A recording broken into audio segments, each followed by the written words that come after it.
están las tensiones y las múltiples lecturas que tiene esta visita, la de Xi Jinping a Rusia, en este preciso momento? Esra Chabot, ¿cómo te va? ¿Qué tal? Buenas noches, Manuel. Muy buenas Ricardo, noches.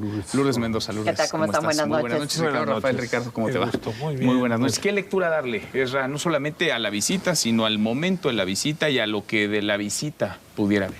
Mira, yo creo que esto tiene que ver fundamentalmente con este reacomodo de la visión de China en el mundo después de la pandemia, por supuesto, y fundamentalmente a partir de esta ya reelección indefinida de Xi Jinping. O sea, este hombre se fortalece, se convierte básicamente en lo que sería el gran sucesor de la dinastía china, el Mao Zedong del modelo, digamos, del capitalismo de Estado, que es el que funciona allá en China, controla todas las variables, tiene todo en sus manos, y frente a esto, sí una confrontación con Occidente, fundamentalmente con los Estados Unidos, la guerra comercial con los Estados Unidos, y un enfrentamiento diplomático de altos niveles con la Unión Americana.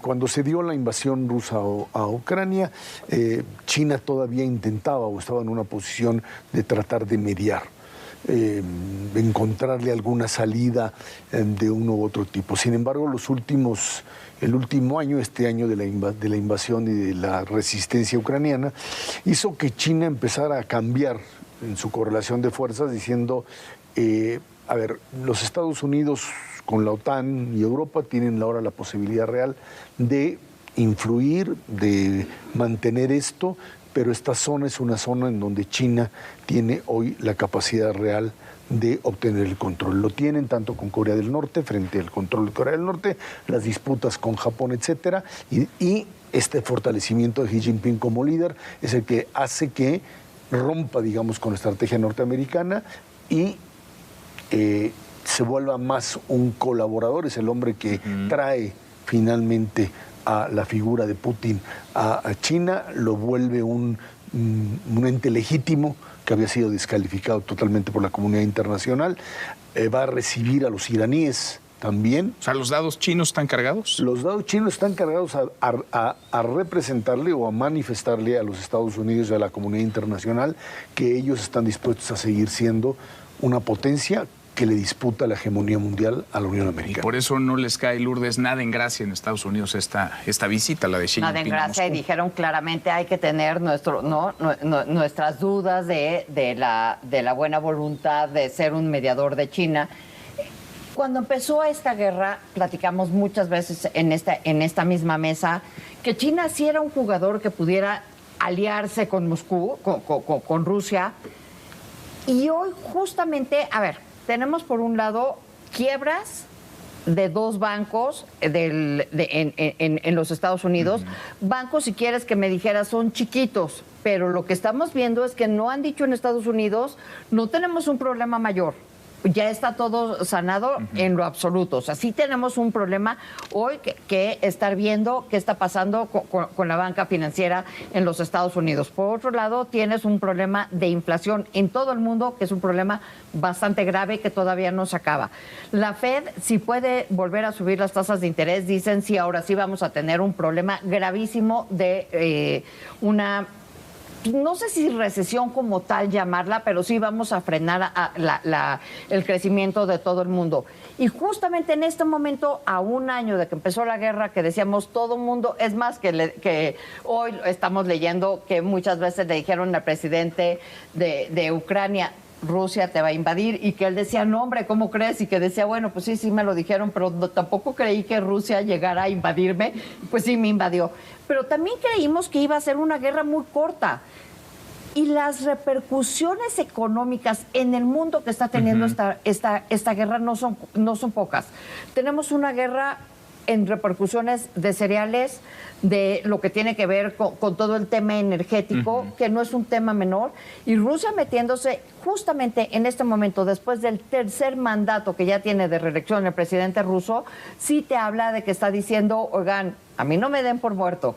y en donde estás viendo que justamente Trump había dicho que hoy lo iban a meter a la cárcel. ¿Y qué crees? Pues que no lo metieron a la cárcel, Están muy ¿verdad? agitadas las aguas, Ricardo. ¿Cómo lo ves? Me liga un poco lo que decía Ezra. Yo creo que estamos viendo en cámara lenta, y así ocurre en los procesos de la historia, una transición de poderes. Y ineludiblemente me remito a la Primera y a la Segunda Guerra, donde pues Inglaterra era el poder hegemónico y esas dos guerras lo fueron debilitando. Y pues en efecto, Estados Unidos surge en ese momento con el poder hegemónico que reordena el orden. ¿Qué estamos viendo hoy, digamos, para jugar con esta metáfora histórica? Vemos un enfrentamiento muy fuerte entre europeos, ¿no? Donde Vladimir Putin está saliendo muy debilitado, pero no es el único lastimado en esta guerra. También Occidente y Estados Unidos están enfrentando muchas dificultades para ganar esa guerra. Y en ese momento aparece China, que en efecto va a ser el poder hegemónico del siglo XXI y probablemente más allá. Lo estamos viendo llegar despacio. Déjenme ponerles un antecedente 3 semanas atrás, que aquí no alcanzamos a ver, porque aquí estamos tan metidos en el 18 de marzo y lo que pasa con la Cuarta Transformación, que luego se nos pierde un poco el mundo. Hace un par de semanas ocurrió un encuentro histórico. Las dos potencias árabes, ¿no? Irán y Arabia Saudita, que han encontrado el peor de las fracturas, se hallaron, sunitas y chiitas, en un acuerdo orquestado por China, Manuel. O sea, quien acerca por primera vez en muchas décadas a sunitas y chiitas es China.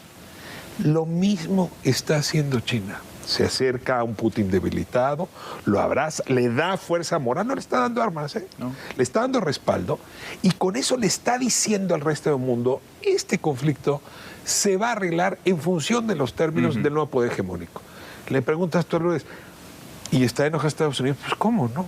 Está viendo emerger al nuevo poder. Ahora, sin poder hacer más. Con mucho cuidado. Esto es en cámara lenta. O sea, no es que mañana vamos a ver desbarrancarse Estados Unidos y subir a China, pero estamos viendo en cámara lenta, y termino de nuevo con la metáfora. Yo a veces tengo la impresión de que la guerra en Ucrania son como los Sudetes, ¿no? Que es justamente ese primer encontronazo que se da en Alemania e Inglaterra, ¿no? Que es un encontronazo bestial y que fue la antesala de la emergencia del poder estadounidense en el orden mundial. Ahora, lo que pasa también es que China, que se veía como el poder que crecía y crecía de forma impresionante, se cayó. Y esa es la otra parte. La economía china dejó de crecer. No solamente por el mal manejo durante la pandemia, sus cierres brutales y aperturas y bueno, cierres. Es que estaba creciendo a doble dígito prácticamente. Sí, o sea, traía 12% de crecimiento. Porque era lo que tenía necesariamente para una población de esa, para un país de esa población. Y de repente tiene un problema muy serio en el manejo de lo que ellos llaman como esta economía de préstamo. Es una economía en donde una gran cantidad de sus bancos están en posición muy, muy debilitada, fundamentalmente por las hipotecas. Se tiene poca información. Los bancos chinos son bancos cuya transparencia es muy baja. Sí, los bancos norteamericanos quedaron ahí escondidos. Hay que recordar, hablaba Lourdes de estos dos bancos norteamericanos que tronaron. Después de la crisis 2008-2009, Obama había impuesto controles brutales, porque ya no lo hacían. Llegó Trump y les dijo, no, así no va a funcionar esto. Y les quitaron los controles y estos volvieron a hacer de las suyas. Y volvimos a caer otra vez en esto. Y luego en el Inter estuvo Biden 2 años, ¿eh? Sí, pero para poder hacer esto tienes que tener un Congreso que te dé la suficiente fuerza como para poder otra vez meterle ese tipo de controles. No está tan fácil, no se puede, no es tan fácil. Pero bueno, déjame regresar. No es tan fácil, pero lo pudo hacer Trump. No, sí, pero Trump lo pudo quitar cuando tuvo mayoría republicana. Aquí no lo tenías. Pero bueno, déjame regresar a China. El asunto chino tiene un problema serio con el tema de crecimiento en este momento. Están creciendo solo a tasas del 2 y el 3%. Empezaron a tronar muchas de sus ciclos económicos internos. Y el hecho de que de repente todo lo que era la exportación hacia América Latina y hacia América en general, los Estados Unidos, se cortó. Ahora estamos hablando de el nearshoring o la relocalización para México y toda esta idea. De repente China tiene que comenzar otra vez a voltear hacia, perdón, que lo reitere, hacia Asia Pacífico y decir, a ver un momentito, la zona de allá ya me la quitaron. Aquí, en esta zona, Rusia, China, Japón, Corea, etcétera, el que tiene que predominar tengo que ser yo. Y tengo, con las fichas que tengo, que ya no son tantas como las que tenía antes, impulsar un modelo hegemónico de Pero entonces, control. ¿tú no ves a esta China tan empoderada como la ve Ricardo? Sí, pero en una estrategia ya diferente. La otra China era la China que crecía metiéndose, expandiéndose hacia los Estados Unidos, vendiendo a veces cosas que no tenían ningún tipo de valor, sin controles ni nada, comprándole a América Latina lo que sea, creciendo a tasas importantes. Ahora están jugando la nueva realidad y decir, ya América Latina y andarle dando dinero a los venezolanos, etcétera, ya no es la prioridad. Hoy estamos en lo que decía Ricardo, importante, es Arabia Saudita, es esa zona, es Irán, es Japón, es Corea, y es ahí donde va a poner todas las fichas. Pero déjame preguntar, o sea, estoy de acuerdo con ustedes dos en que, o sea, esa zona es importantísima, pero ¿no sería tan importante si Estados Unidos no estuviera ahorita dando estos bamboleos? O sea, tienes un sistema financiero que hoy tienes 2 bancos, pero no te ha dicho nunca, ni la Reserva Federal, ni el secretario de Finanzas, ni absolutamente nadie de decir, esto ya acabó, no se preocupen, no tenemos problemas. Están diciendo, hicimos ahorita un FOBAPROA de 2 bancos y si es necesario aventamos otro FOBAPROA. Están diciendo, tenemos un problema serio con inflación, estamos teniendo un Estados Unidos diferente. Y hay un... Más otras broncas en muchos otros frentes. Además, pero además hay un historiador que es muy famoso, que no sé si lo sé decir como se dice, pero si no... Para eso los tengo a ustedes, Stefan Weiss, ¿no? Que dice, la suma de los momentos hacen las historias, ¿no? Los momentos son, o sea, la suma de todos los momentos es lo que va haciendo la historia.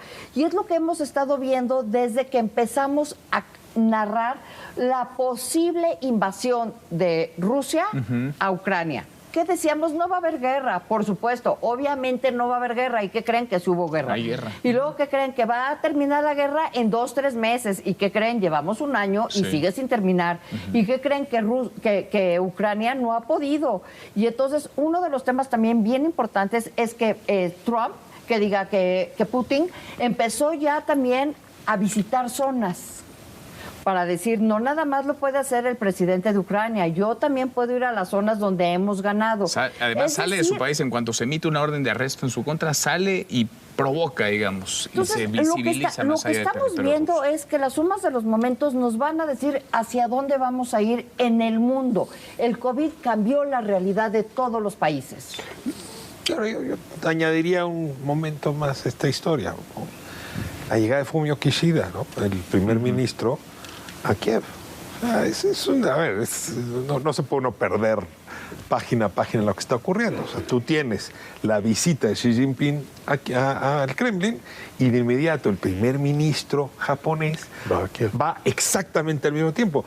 Porque en realidad sí es Euroasia lo que está en disputa, tengámoslo claro. Es decir, sí es la alianza de Rusia con China.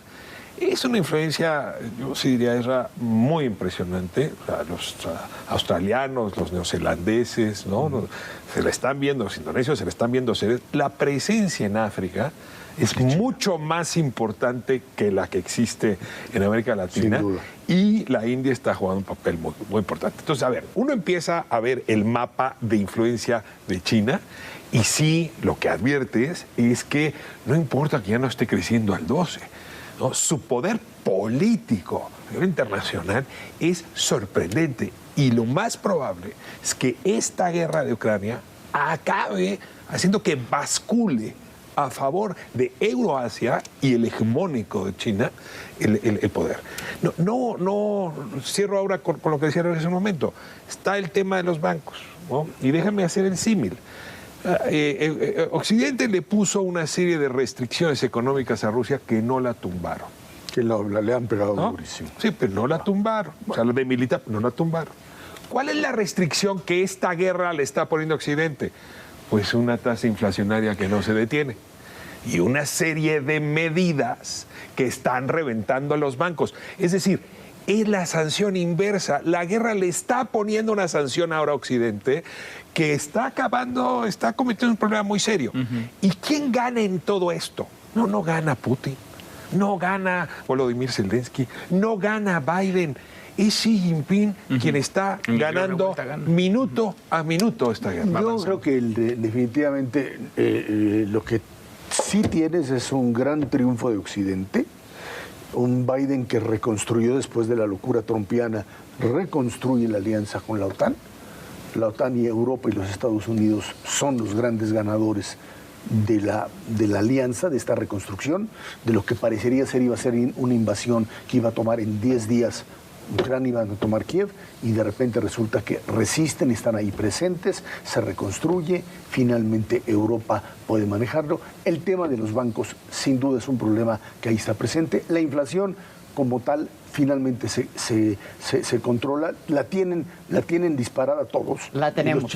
Y China sí, bueno, el caso mexicano tiene otros ingredientes adicionales, pero en Rusia el aparato productivo está deshecho, está hecho pedazos. Lo que sucede es que son otra vez modelos autocráticos que no tienen ningún man mayor. China tiene capacidad, sí, pero una capacidad muy, muy limitada. Mucho más limitada que la que tenía anteriormente por sus niveles, por sus contradicciones internas, por su enorme problemática para incorporar a grandes cantidades de su población al bienestar, cosa que anteriormente lo había logrado con crecimientos altos y hoy tiene un problema interno que la convierte en un gigante con pies de barro. Y en medio de todo esto, ¿estamos más cerca o más lejos de una salida al conflicto, a la invasión rusa en Ucrania? Porque se mete, a ver, Estados Unidos no solamente apoya económicamente, sino militarmente a Ucrania. China se mete ahora y está en territorio ruso tratando de fungir como mediador. ¿Está más cerca? ¿Está más lejos la resolución del conflicto? No sabemos. Eso no lo sabemos, pero lo que sí estamos... Tampoco sabes muchas otras cosas. No, sí, eso es totalmente cierto. A ver, por eso, no, yo nada más hablo de lo que sé, lo que no sé no cerca hablo. o más lejos. No, bueno, seguimos muy lejos, o sea, de que ese conflicto tampoco sabe quién va a ganar el mundial. Eso sí, el del béisbol sí, Japón, yo dije que ganaba conflicto, Japón. como lo que estamos diciendo tiene unas repercusiones en todo el mundo enormes, pero no nada más son las repercusiones en el mundo, son las repercusiones tanto a nivel de Rusia, que no es un país cualquiera, ¿no? En donde también ha caído fuertemente, y aunque decíamos, o sea, en el momento que le bajaste el switch de las tarjetas de crédito, creíamos que iban a estar muertos y, perdón, no están, como bien decías, no están, están lejísimos de estar muertos. Totalmente aislados. Oye, que están pecando de soberbios, puede que, pero muertos no están. La población está viviendo situaciones verdaderamente dramáticas. Pero no se han doblado. Es que Y por otro doblado. lado tienes a todos los refugiados de Ucrania, y por otro lado tienes la inflación, y por otro lado tienes la guerra del tema energético, y tienes el tema de los... No está más lejos. China, no, tú ya te abstuviste. A ver, Ricardo. El método occidental no está dando resultados. O sea, más casas, más drones, más misiles al gobierno ucraniano. ¿Va a hacer que esto se resuelva? No. No. Entonces, a ver, si esa no es la salida, yo regreso. El plan de paz de China del 22 de febrero. Porque